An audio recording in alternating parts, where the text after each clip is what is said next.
ready to go here. Robert Carnevale, I'm very excited to read. I haven't heard him before. He has had his poetry published in Paris Review, New Yorker, other magazines and anthologies. He's the principal literary researcher for Voices and Envisions film series on American poetry. And he works as a poet in residence and workshop leader. So, Robert Carnevale.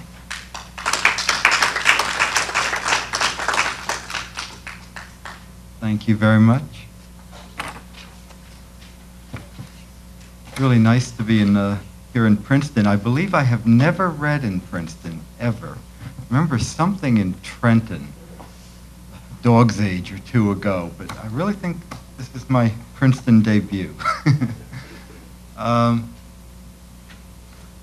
was sort of a quasi-member of US1 a long time ago, way back in the days of David Keller and Debbie Bow and Cleopatra Mathis. I came to a number of meetings, but then geography intervened, and I live way up in the northwest corner of the state. And, your spring is quite noticeably ahead of ours, and I'm had quite a nice time here today. But I guess I better get to some poems.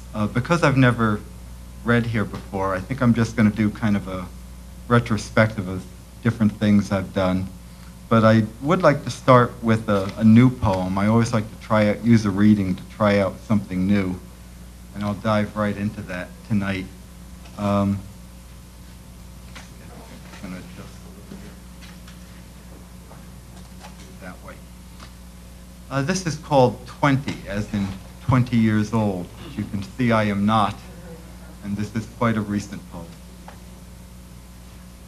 Back then, my only god was the moon.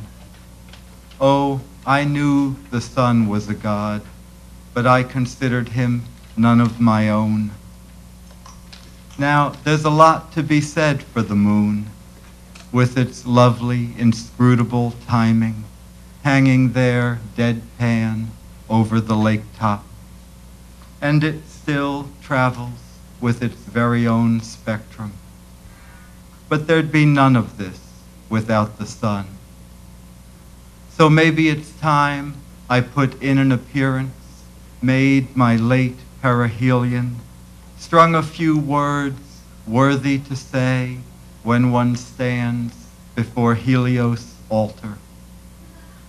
God of increase, substance and power, God of clarity, order and season, God of dominion, amplitude, splendor, of all those who were never 20.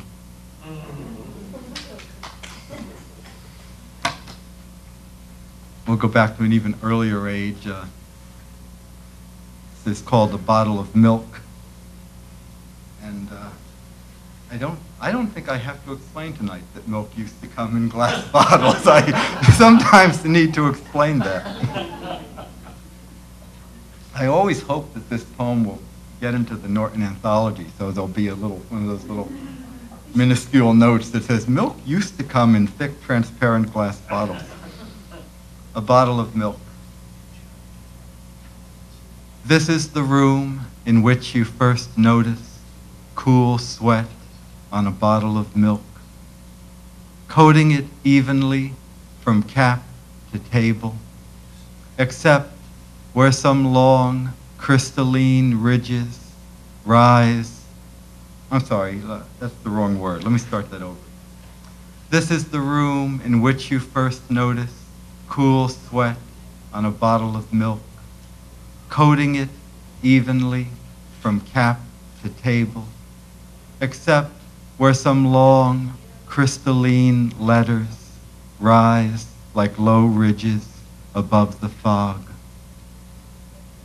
You could run a few fingers over them, but you prefer to go live in their light, a light they shed before they say anything, a light that must also do for water on the small globe of this moment. If you turn the bottle just so, you can see through them from side to side, and the old print on the wall, open into a field of rose light, where you can walk mile after mile and not a single soul the wiser. But now the outside of the letters returns, and your new mother pours you a glass. Then she buttons you and takes you out, down the 2 flights to the backyard, where the new light has already landed, holding the day with such great ease, even down to the gray stair you stand on and the white railing under your hand.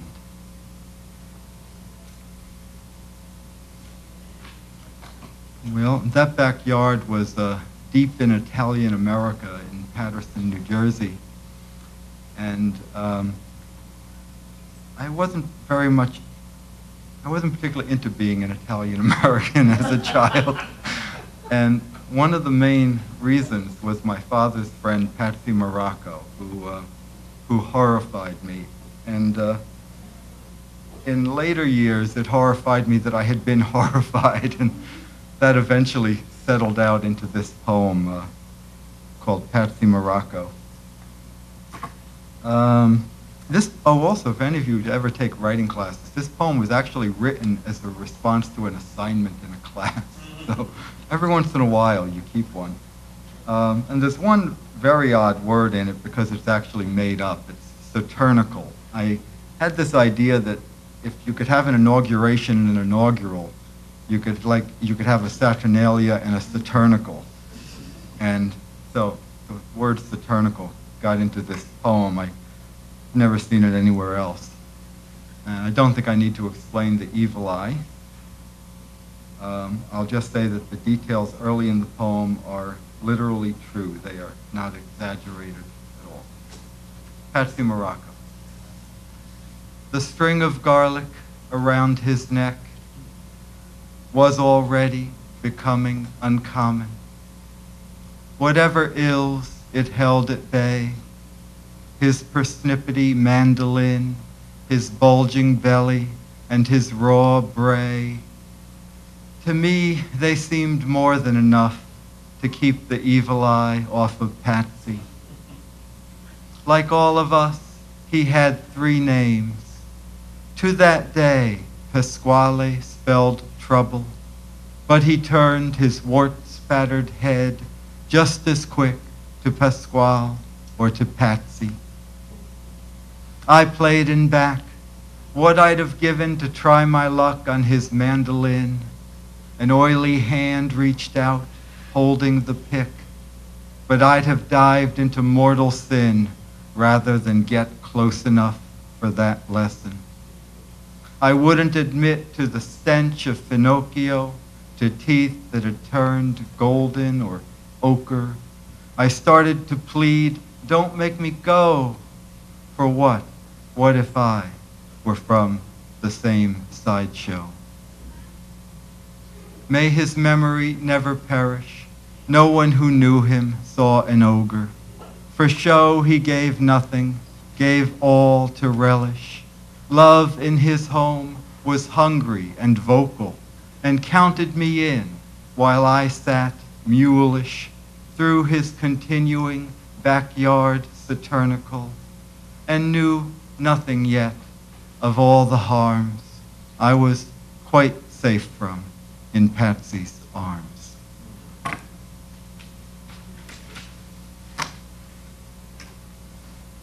This piece is called Winooski, which is the name of the longest river in the state of Vermont. And I lived near it for a while. And it was very quiet there sometimes. Especially one winter when I lived near the Winooski. I thought this, I hadn't been there long, I thought this was normal. It was actually sort of a record hard winter. And it actually got so quiet at one point that I could hear the river. And some years later, that came back to me, and I wrote this poem, Winooski. Early in November, when everything's fallen, the valley achieves an old world poise, quiet piled on top of quiet, like blankets on a winter bed. It's then you first hear the river calling under its breath, but a breath so slow in so long a throat, you can't gather the sound into letters, let alone those into syllables and those into sense.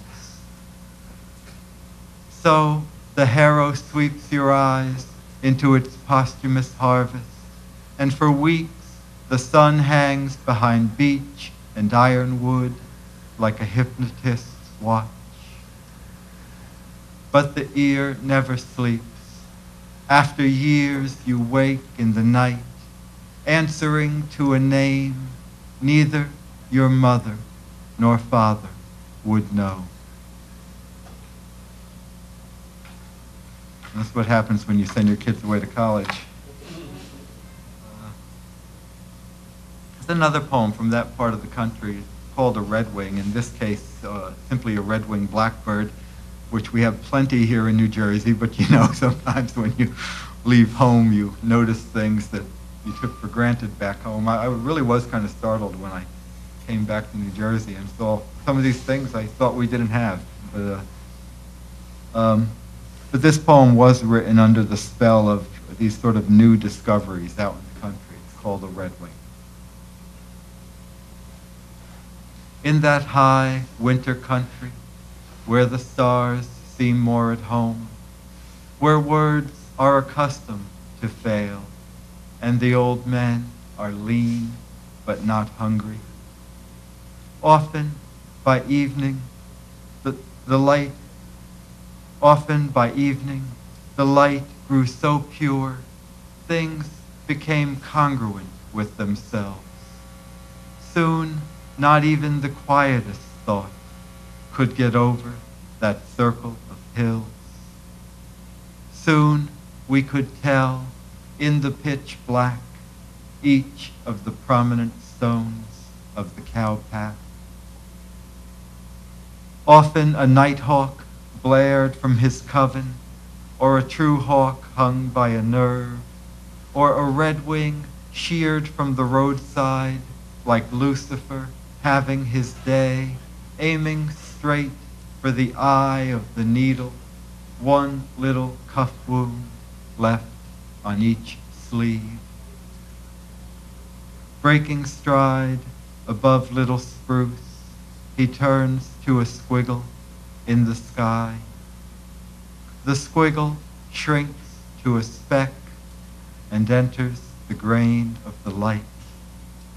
The backlit ridge comes up like a curve too fast on a country road.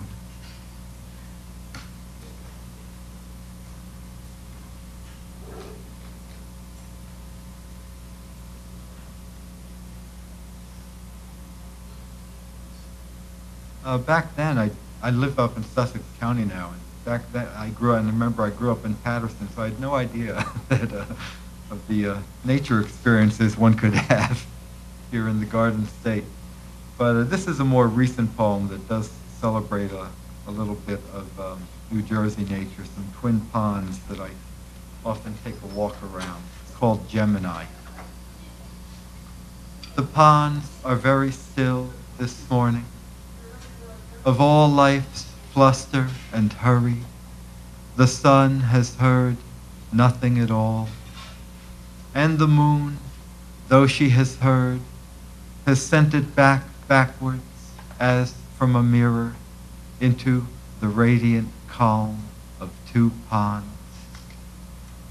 Two ponds of only one water, or one life with its two ears. How they have lain open all night, how they will lie open all day.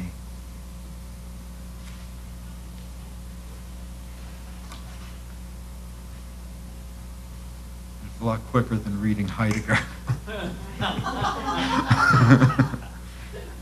Which actually I haven't done, but I'm the open. Okay, I got it. Um, this next poem is a translation from the Russian of a wonderful poet, Alexander Kushner. He's about 69 years old now. He's one of the most celebrated poets in Russia. This was translated from the Russian by Carol Euland and put into this particular English verse guise by me. It's untitled. And I'm working on a whole book of his poems, and I picked this one in particular for tonight because of I feel we're in unusual need of the attitude toward religion which it expresses. Whether I believe in God or do not believe in God, the road to Viritsa knows how things are. That wave in Crimea knows how things are. Whether I was open or was closed to him. And it strikes you first glance that here I've written his name with the capital and there with the lowercase letter. To you, this is important. To him, it does not matter.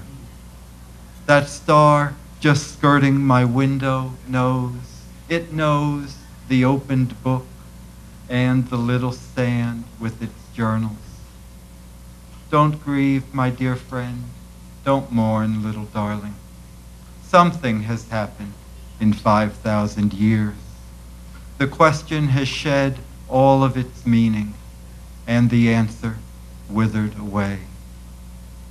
And in general, such matters are private precisely. And it is not to the still water, but to water that's flowing, I would liken the soul. The water runs by. No, it says, down in the shadow, but up in the sunlight, yes.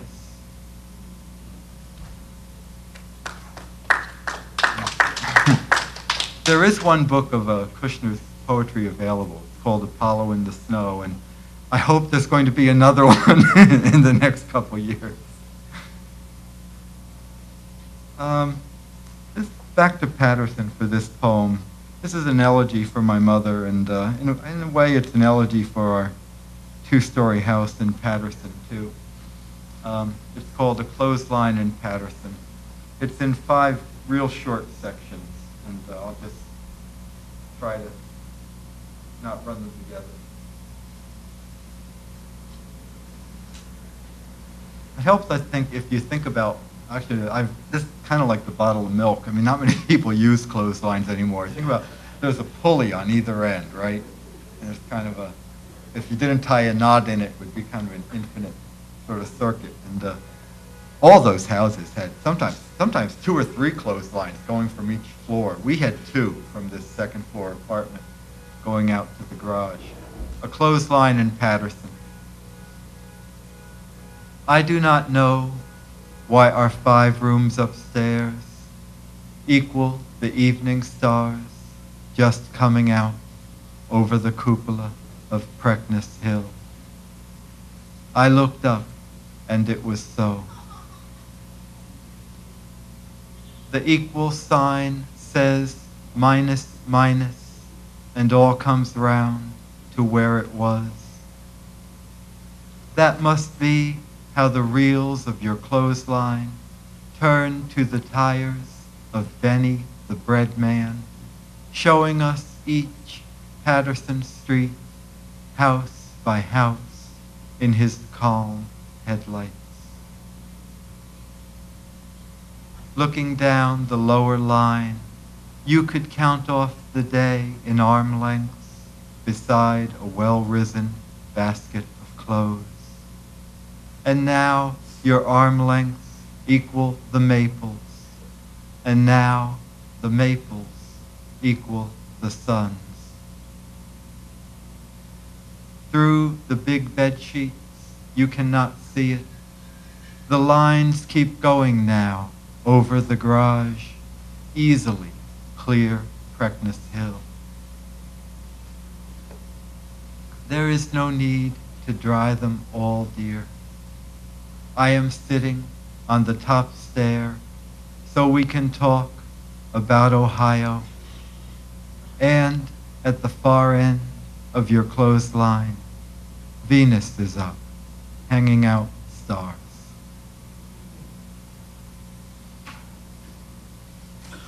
I actually drove by that house just last week, and there was these 2 satellite dishes on that back porch, and I don't mean like discreetly tucked away. I mean they're out on the post, sticking out for the first thing you noticed. It just changed the look entirely.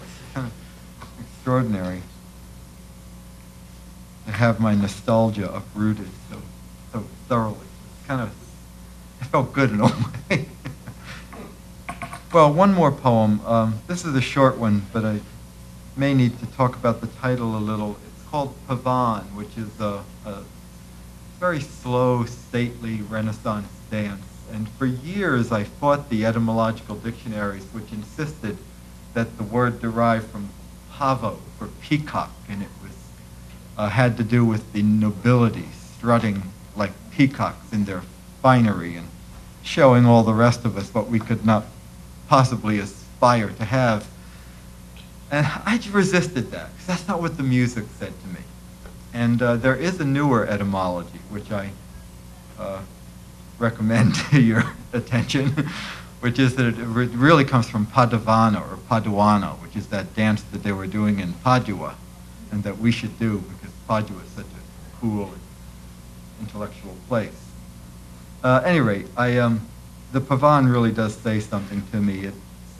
I see it as expressing the kind of dignity and nobility of all of us. It certainly has to do with nobility, but I put a democratic spin upon that. So this is my Pavan, and I'm still trying to write the Galliard, but I haven't yet. Blue-black, blue-white, and blue-gray, and the blue flesh of the grasses. No such thing as too soft or too slow. No such thing as too dark or too steady. I stand in one corner of the Pavan, looking out into the other. There is some space between the dead maple and the one that is just waiting. It is through there I will walk. Thank you very much.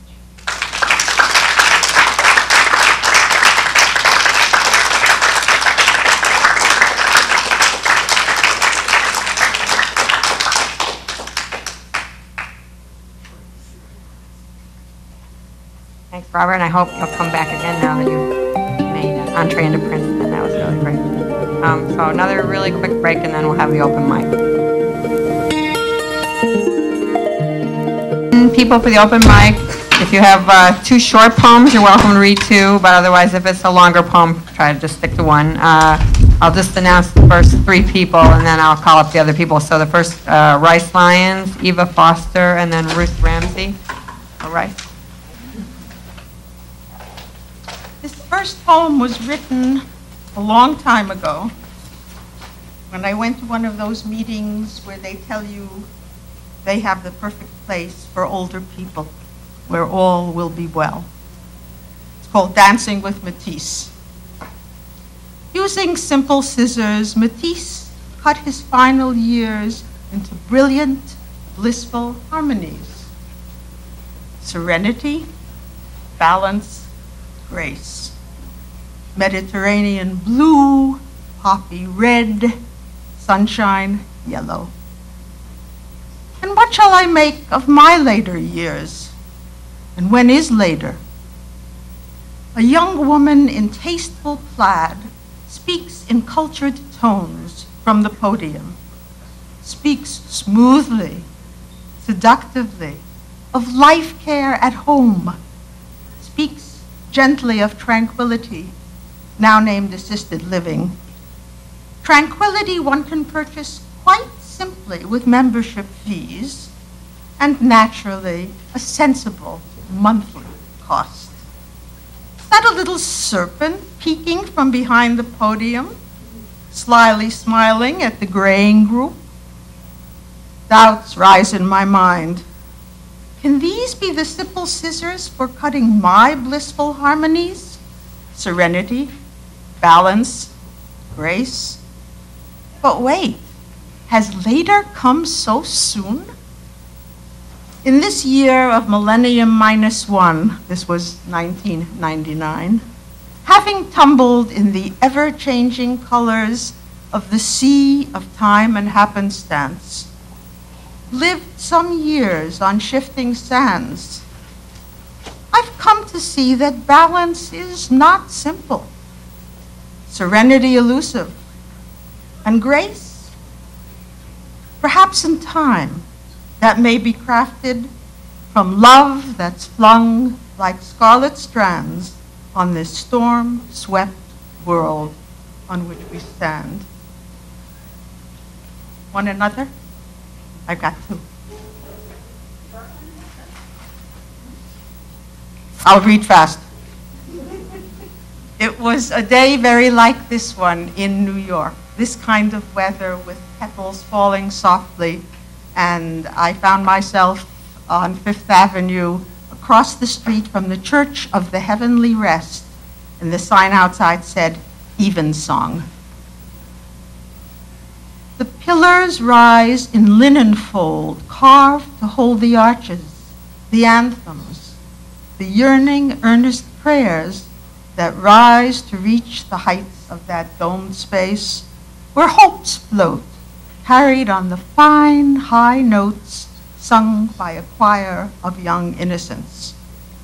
Candle flames flicker in the pale limestone hall, a place for hopeful pilgrims to hear still again the Paschal story of the eternal dance of life and death and rebirth, heralded in the greening of the fields, where the lion and the lamb may lie together in peace under the sun's lengthening rays in the spring's lengthening days. Behold the blossoming pear tree, gently snowing white petals, the snow of spring on the bed-warm soil of the wakening earth, softened once more with newborn life, as ever was and ever will be. Amen.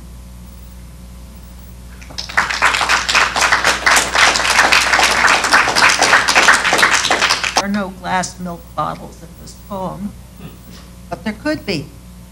It's called None of Your Business. You don't have to be very old to remember typing directly onto paper on a machine that went ding at the end of each line, record players with automatic changers and a fat center spindle for the 45 RPM singles, TV antennas, and if you missed a program, that was that. Not so very old. If you're a little older, you remember cars without radios, houses without air conditioning, or dishwashers, or clothes dryers. And maybe you can sing, Groucho sent me to see the new DeSoto. Older still, and you might remember Band-Aids made of white cloth, with two holes side by side like nostrils in the middle, and square corners that wouldn't stay stuck. It's possible that you recall when stop signs were yellow, but margarine was white, unless when you got it home, you colored it by mashing in with a fork the red dot in the middle, which for some reason did not turn it pink. Soap operas were on the radio. Movies came with newsreels and cartoons. If the movie was black and white, it was disappointing for 5 minutes. Then you forgot. Are you still with me? Pepsi-Cola hit the spot. Milk and clean laundry were delivered by men in trucks. Telephones were black, and somebody had to come and install them. Rinso blue or Rinso white, either way, you're Rinso right. Rinso white or Rinso blue. I'm as old as the hills. How about you?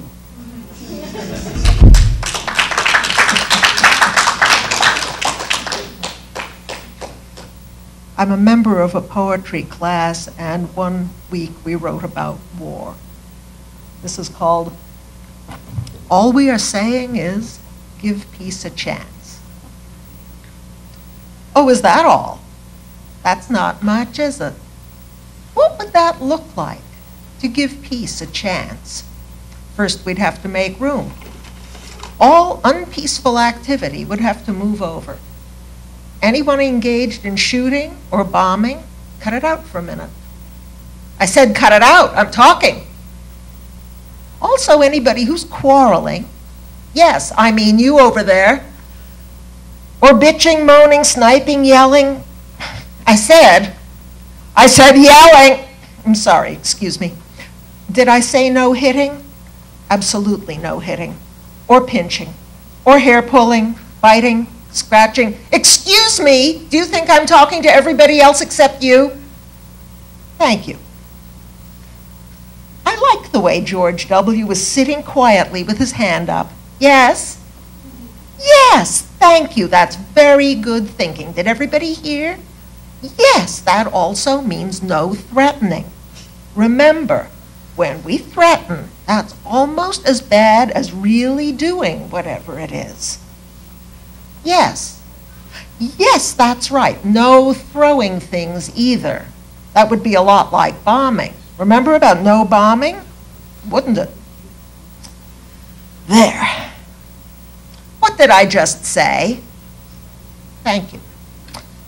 There, that's very good. Very good work. I'm proud of you.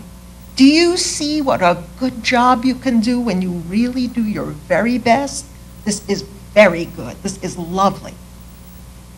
Now, all we have to do is not start again.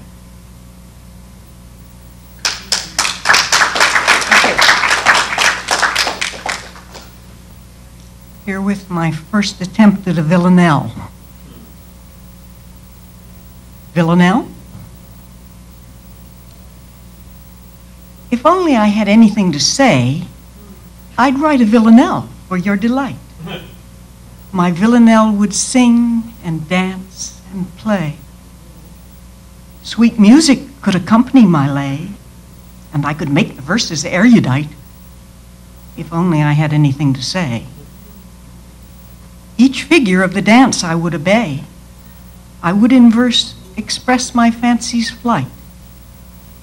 My villanelle would sing and dance and play.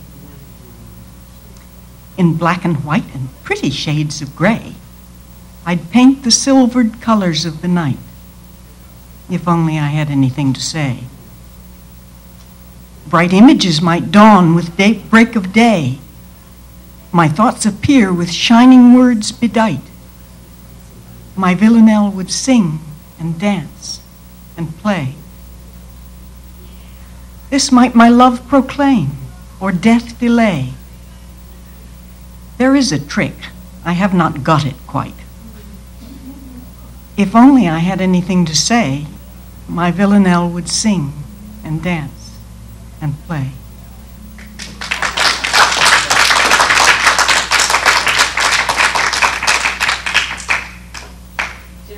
The poem is Pebbles. That pebbles speak, I know. Why else in Lacey's shopping center do droves of pebbles gather in dressy mobs, look up, and glisten brightly individual, except to speak? I know them and all they say, their voices are serried music. They hum and chatter all at once, as in Rossini opera. They had been fired, they had been cracked, they had been rough, truculent parts of great rocks or bits of pressured sand. Some await and even pray for the great wind to pick them up and spiral them into the sky. They dream of piercing clouds being coated in ice, colorful beyond imagining. They will fall back and bounce and crack and spill out memories, horizon sightings of sunsets and sunrises. And some will compare existence in the clouds with riding comas in a head of spray. I listen to them. The pebbles that cram into gardens, preempting wordy disorder, gather only to speak openly, well-worn, durable phrases. One has to listen.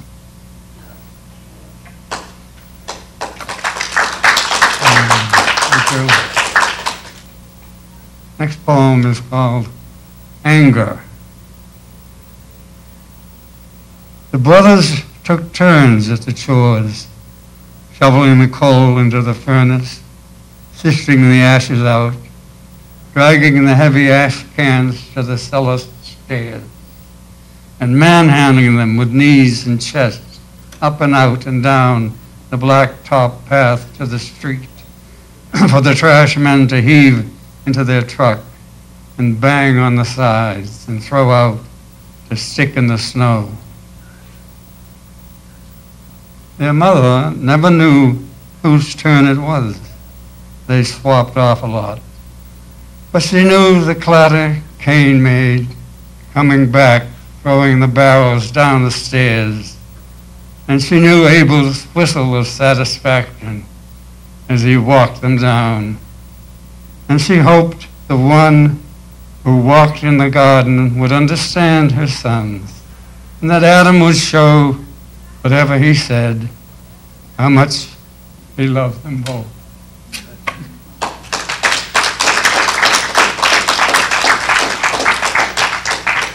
This is one of those class assignments in the form of a sestina. It's called A Conversation in the Wilderness. Yeshua saw the old serpent ascending the rise as it had risen, and studied the sinuous slither in his walk. And as he sidled by and said, Yeshua, seize this rock and turn it and its brothers into bread. Again he spoke, count your ribs and feel the slack skin of your face. Every stone and pebble is made a morsel at your word. Yeshua studied this sly devil and pondered his word. His fast, famished muscles trembled as he had risen. Moisture met his lips as bread's image mingled on his face. He approached Ha-Satan with a stiff and stumbling walk and proclaimed, but every word God has spoke sustains man far more than a feast formed from rock. Lucifer spirited Yeshua to temptation's lofty rock. Espy the realms of this world. I give you my word, they are mine to deed over to you and to your kingdom, he spoke. Your kingdom's compass will pass from sunset to sunrise. You can gather men's praises with each pace as you walk. Just honor me with fealty as you fall to your face. For your foolish honor, I will never fall to my face, nor covet men's realms as shown on this rock, nor gather their praises with each pace that I walk. But rather I'll speak after God and his word until mine and men's praises are properly risen to God and God alone, is what Yeshua had spoken. Are you really God's son? Old Scratch slyly spoke. Cast yourself down from this height without fear on your face, as on up to the Mount Moriah's temple they hastily had risen. If your foot ever dared to dash hard against a rock, the angels would uphold you on wing in God's word, tediously protecting each tender toe as you walk. It is true that wary angels ward me as I walk, as true as any word you had ever spoke. But as true as this is truly God's word. A commanding, knowing look had creased Yeshua's face. Shall I tempt the Lord my God by diving from this rock? What mere mockery from your mouth has arisen? The beast turned to walk away, grimly bitten in the face. Lips agape, he had not spoke, but spat on the temple rock. Having choked on God's word, as angels about Yeshua had arisen.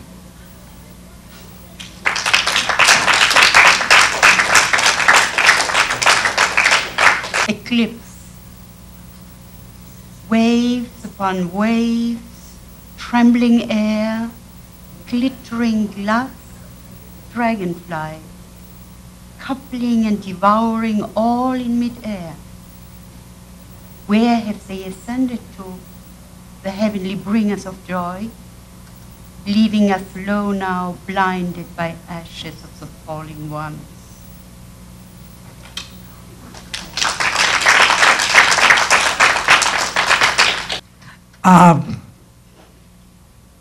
This poem is by Jim Weldon.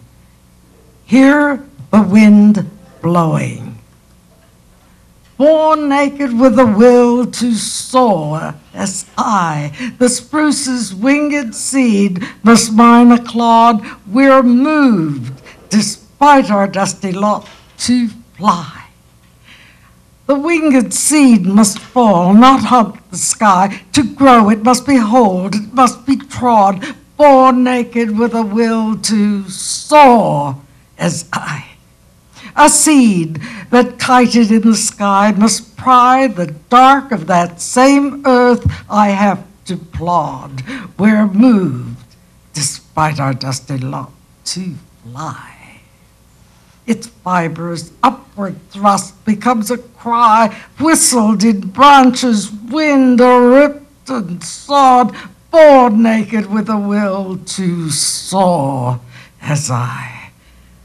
We rasp and thrum, the singing gone awry that tugs on anchored beings, mortal flawed, we're moved, despite our dusty lot, to fly. Daily the wind propels my song on high. It bears the spruce's soughing, far from sod, born naked with a will to soar, as I, we're moved, despite our dusty lot, to fly.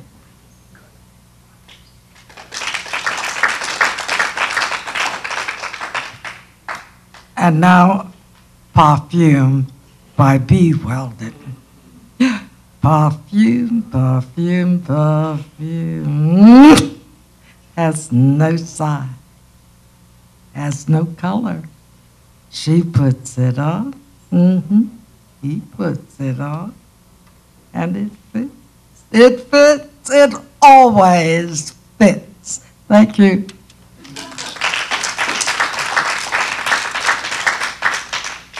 Gave myself an assignment. People say they got assignments. The ones you give yourself are always the worst.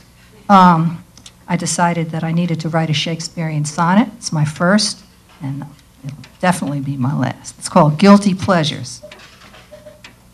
Haiku are fun to write because they're short. I tend to write them when I'm short on time. And tanka, I am happy to report, are also short and easier to rhyme. I don't know a pontoon from a pontoon, and emulating Petrarch hurts my brain. I'll stick with Hallmark, Moon, and June, and Spoon, and pen a more conventional refrain. It could be that I'm lacking in resolve, or maybe erudition's what I lack. A ghazal is a puzzle I can't solve. It makes my train of thought go off the track. And I would rather die and go to hell than ever try to write a villanelle. See, I know my limitations. I'm new at this, but I found out real quick. This one's called The Fungus Among Us, and it's a true story. At a poetry reading, I recently heard twice in one night the same obscure word. A day or two later, to my dismay, I heard it again. It won't go away. This time the title, that's even worse. It's bad enough when it lurks in the verse. A shy little word that lives in the shade. It shrivels when too much attention is paid. Because Billy Collins decided to use it doesn't give poets the right to abuse it. I hope no one talks about lichen tonight. But if you like lichen, please say the word right. I wrote a little poem to help you. When you're out hiking, you often see lichen. It grows on the side of a rock or a tree. If you're open micing and looking for lichen or lichen or lichen, the bedroom or kitchen is where you should be. Thank you.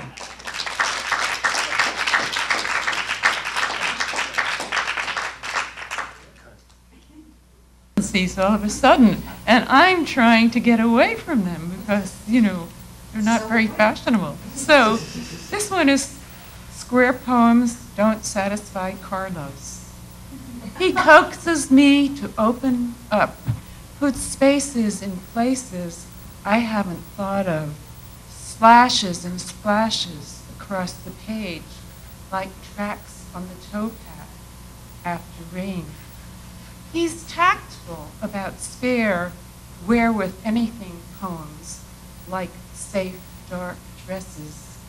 Carlos, can I truly grind grist on a hot stone, add lard and lye, pat poem round, fill it with milk and meat, not offer only crisp lines, ruly like matzah's bread of affliction? I would use a stringed instrument to make jaguar sounds, rattle in the long grass, tear open my poem's shirt, show, bursting, purple and material, ringed with thorns, the Sacred Heart.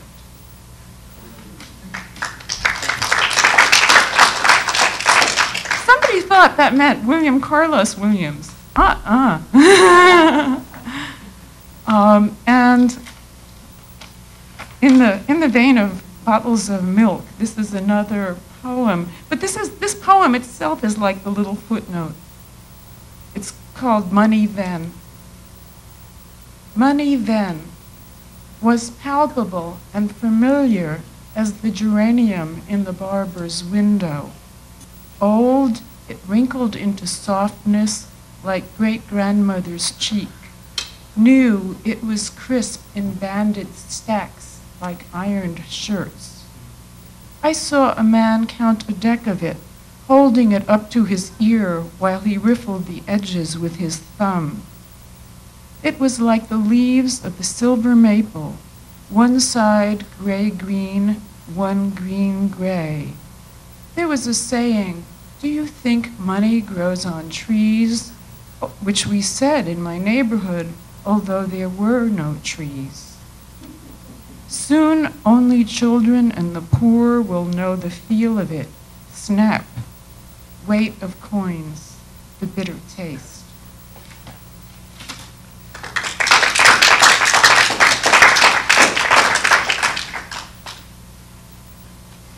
Okay, I think that wraps it up for tonight, and I'm not sure what the date is of our next reading, but next month we'll have 2 new poets, so thanks for coming.